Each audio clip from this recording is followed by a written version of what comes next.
Hi, I'm Michael Condrey. I'm co-founder and studio head of development for Sledgehammer Games and here representing Advanced Warfare.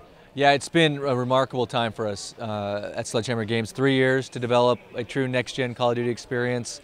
You know, time to focus on the narrative, focus on innovation in the gameplay, focus on next-gen techniques.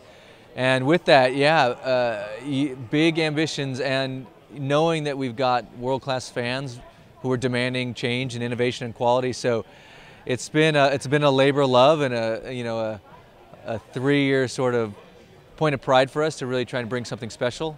And I won't lie, along the way, there, you get pretty anxious and excited to make sure you have something special. And I can't wait to see how fans react in November. Yeah, Call of Duty has the best fans in the world, right? We talk about just how engaged and passionate the fans are. And for us, for Sledgehammer Games, we really took to heart that there's a lot to learn. I mean, we were proud of what we did on MW3. We co-developed that game, and it was Action Game of the Year, and there was a lot we had done right there.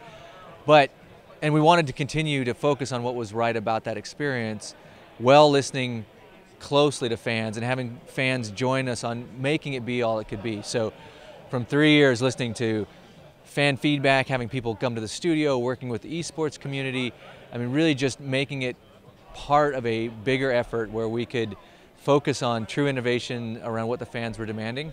And that led us to great things like the Exoskeleton and the Advanced Soldier, the focus on the narrative. I mean, really it comes from having a really intimate relationship with the fans, and for that I'm super, super thankful.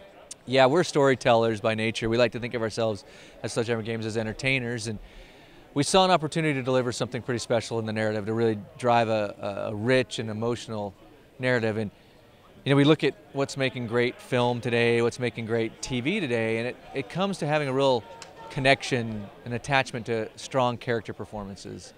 And so we wanted to drive to a world-class performance, and we thought, you know, how do you build a character that people can relate to? Well, you go after somebody who's one of the best actors living today.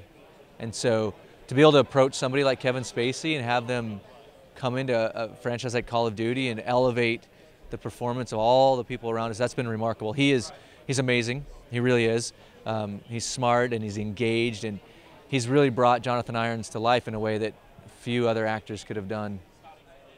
Yeah, 3 years ago, early in pre-production, we had sort of some rapid idea prototypes that we were going after to really bring innovation. And one of the ones that the studio came upon as a way to really drive change in how you play was the concept of verticality through the exo and the boost jump. And so it's been almost 3 years that has been the cornerstone of our Advanced Soldier.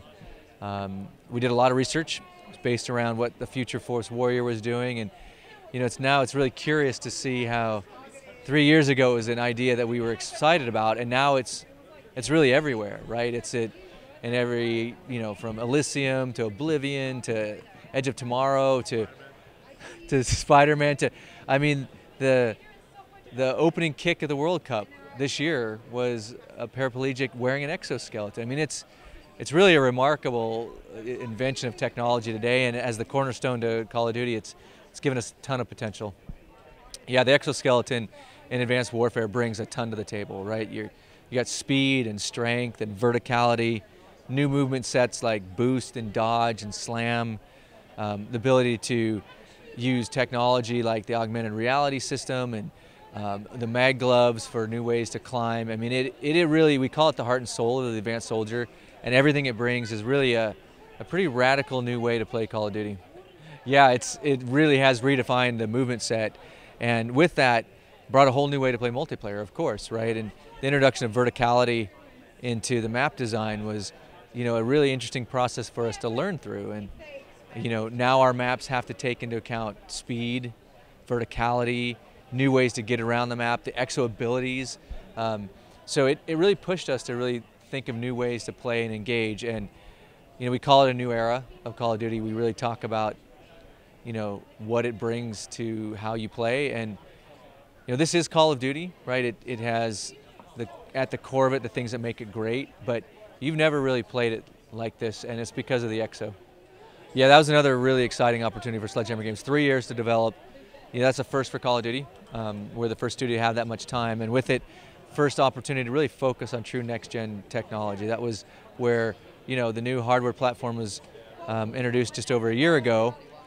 And so with the new introduction of the hardware and all the techniques and the horsepower, right, we were able to take some pretty ambitious steps at new engine, new character rendering system, new character lighting system, new character animation system, new physics system, audio system. I mean, really harnessing the full horsepower of the system to really bring the visual fidelity to life, and the audio system to bring it to a true immersive experience, and then deliver on performances like Kevin Spacey's. And yeah, it was a remarkable time for us to really go after next gen for Call of Duty.